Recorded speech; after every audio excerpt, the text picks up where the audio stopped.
Allez, on parle du moral et des attentes des chefs d'entreprise dans ce début d'année avec vous, Gilles Bonenfant. Bonjour. Bonjour David. Vous êtes le président d'Eurogroupe Consulting. Vous publiez aujourd'hui, c'est tout chaud, votre baromètre des entreprises françaises. Baromètre dans lequel vous vous interrogez, ça fait plusieurs années que ça dure, une quinzaine d'années, c'est ça que ça dure. Les dirigeants d'entreprise, les grands groupes, les ETI, les PME sur les attentes, les besoins, les inquiétudes avec cette année qui s'ouvre. Cette édition 2024 montre quoi? Que les dirigeants, ils abordent l'année avec ce sentiment général d'incertitude. Mais j'ai le sentiment que c'est tous les ans la même histoire. L'incertitude, j'ai envie de dire, on vit avec depuis maintenant 5 ans, tous les ans, tout le temps. Alors, vous le disiez, ça fait quelques années qu'on fait cette étude et la philosophie qu'on a depuis le début, c'est d'essayer de capter le moral des dirigeants en début d'année, d'être les premiers, d'ailleurs je vous remercie pour votre invitation, à communiquer sur ce moral des dirigeants.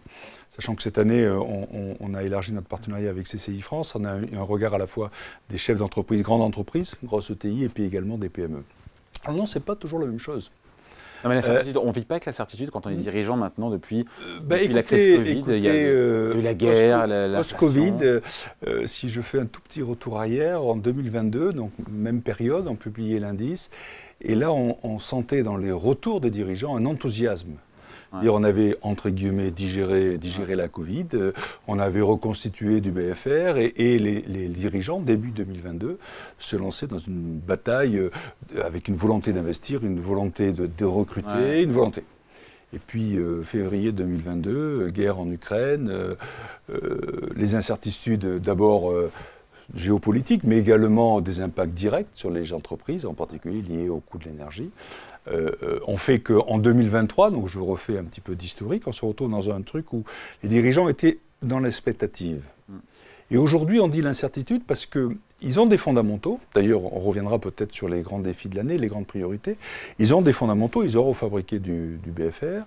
BFR, besoin en fonds de roulement. Besoin en fonds de roulement, pardon. Ouais. Mais on sent que la vraie question, c'est qu'est-ce qui se passe autour. Eux, ils sont prêts à rebondir, mais qu'est-ce qui se passe autour? Sachant qu'en cette fin d'année 2023, vous le rappeliez précédemment, un certain nombre de soutiens d'État. Le ministre de l'économie a évoqué la possibilité de prolonger les prêts garantis par l'État jusqu'en 2026, ce qui me semble être une bonne nouvelle pour un certain tissu industriel. L'évolution ou pas de ce qui va se faire sur les impôts de production, on voit qu'il y a eu un petit peu d'hésitation. Et donc on est dans un entre-deux. Vous l'évoquiez également juste avant sur qu'est-ce qui va se passer sur le canal de Suez pour les matières premières et les approvisionnements, sur un certain nombre de sujets.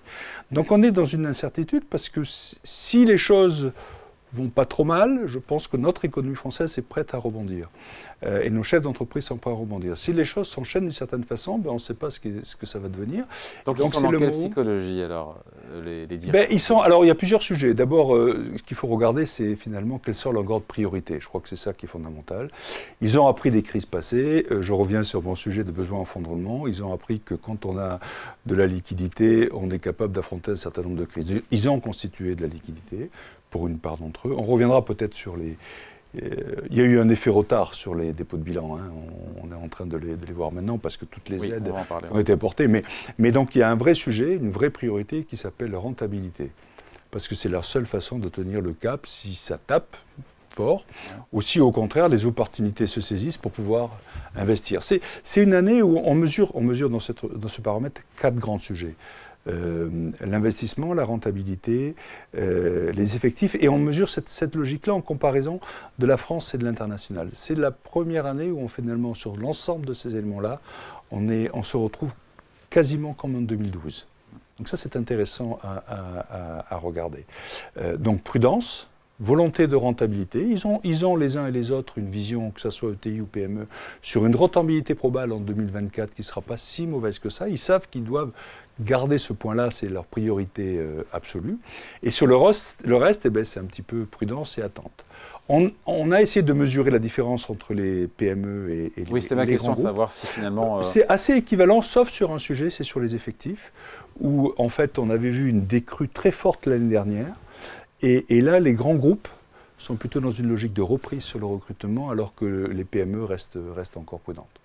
Est-ce que l'optimisme ou le moral donc, des dirigeants d'entreprise, on a compris, il se dégrade, mais est-ce que, par rapport aux 15 années que vous avez de recul, il se dégrade de manière alarmante?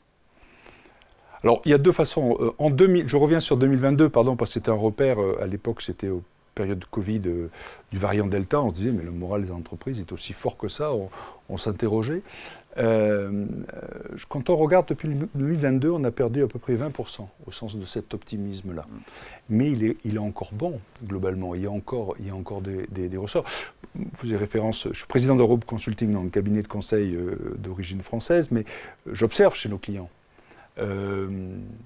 Ils ont envie d'y aller. La question, c'est de savoir s'ils peuvent y aller maintenant ou pas. Donc les projets qu'on nous confie sont des projets optimistes, sont des projets de court terme. On est beaucoup moins qu'il y a quelques années sur des projets de long terme, parce qu'on veut s'adapter à ce qui se passe autour de nous. Vous savez, la notion de budget annuel, ou de budget ou de plan à 3 ans, aujourd'hui est complètement dépassée. On est sur des horizons de temps, les dirigeants sont des horizons de temps beaucoup plus restreints que ça. À savoir aujourd'hui, on réajuste au trimestre. On réajuste, et ce n'est pas lié à leur cours de bourse, c'est lié simplement à ce qui se passe en géopolitique, à ce qui se passe, les frontières qui se ferment, les frontières qui s'ouvrent.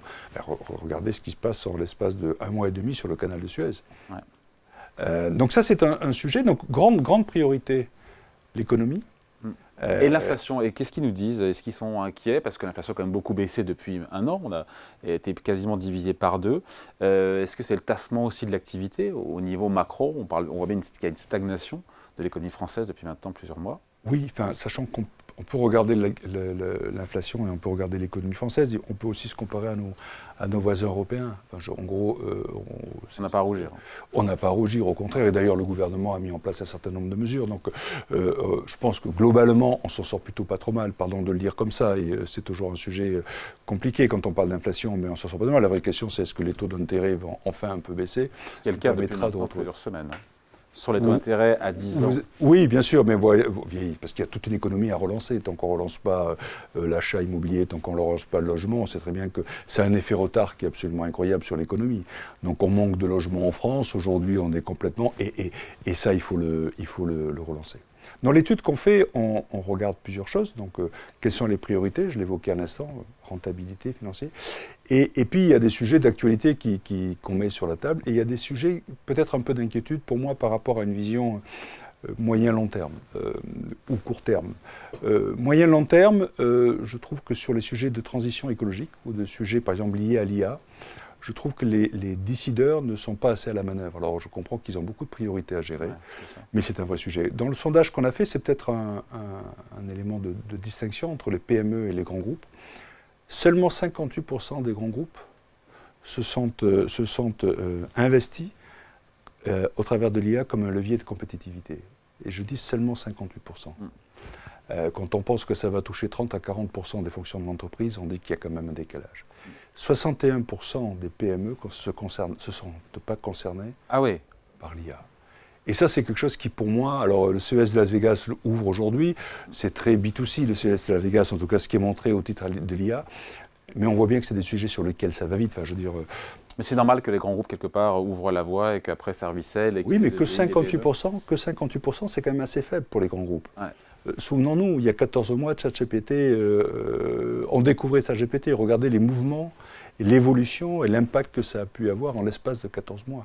Donc je pense que c'est des sujets sur lesquels il faut vite. Et indirectement liés à cette notion de technologie, je pense que sur le digital, on a un vrai sujet sur la cyber. Les cyber-risques sont le dernier point. L'année dernière, c'était le deuxième point de préoccupation.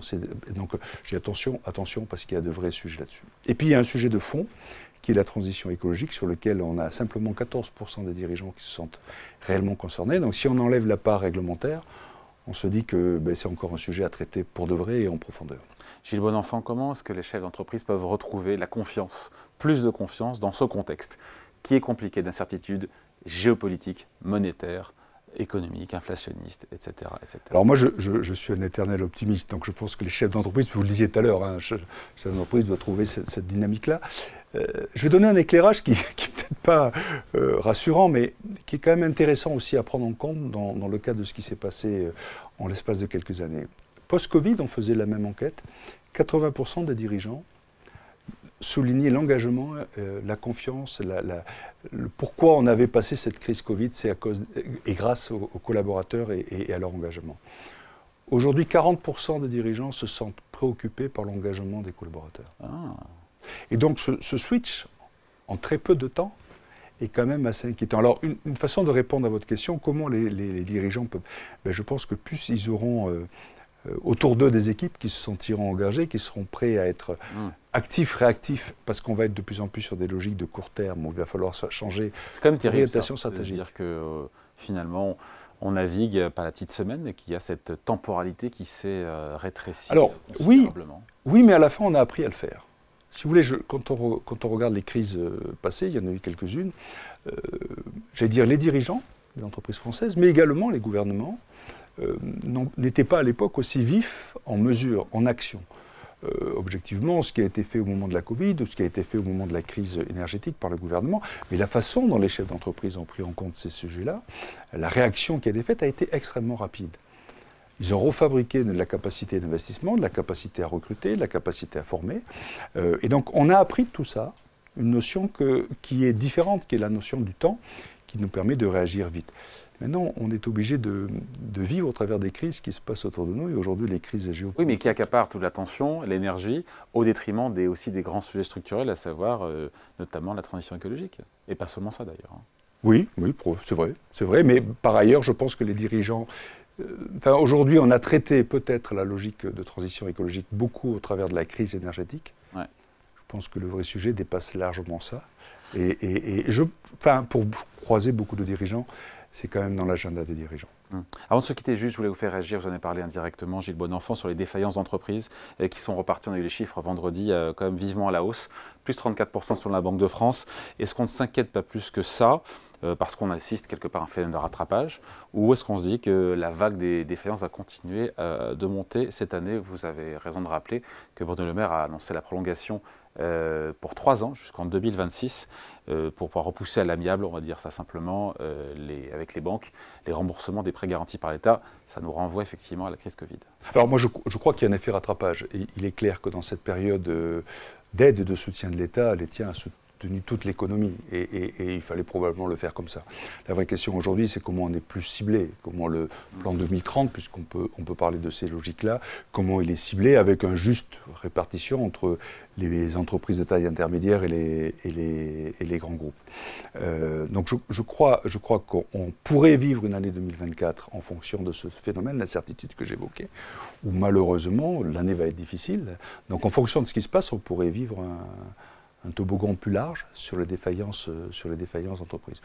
Pour l'instant, avec certains secteurs, oui, l'immobilier notamment. Oui, puis je pense que pour l'instant, ce qu'on voit ou ce qu'on subit, c'est exclusivement du rattrapage. La vraie question, c'est ce qu'on n'a pas eu parce qu'il y a eu toutes ces aides publiques. Oui, bien sûr. Mais on voit aussi, c'est pas ça, et ça ne touche pas malheureusement que toutes les entreprises, ça touche aussi des grands groupes. Quand on voit ce qui se passe sur Casino, c'est quand même quelque chose qui est marquant, en tout cas pour beaucoup d'entre nous. Donc pas d'inquiétude, d'autres mesures sur... Incertitude, je suis désolé, j'aurais aimé éclairer les choses différemment, mais une incertitude dans un tissu industriel qui a appris, qui a fabriqué des réserves, qui est concentré et dont je trouve qu'il est vif à la manœuvre. Merci pour cet entretien. Gilles Bonenfant, donc le président d'Eurogroupe Consulting, invité de la grande interview en direct sur Boursorama en replay à 14h. Merci à vous. Merci.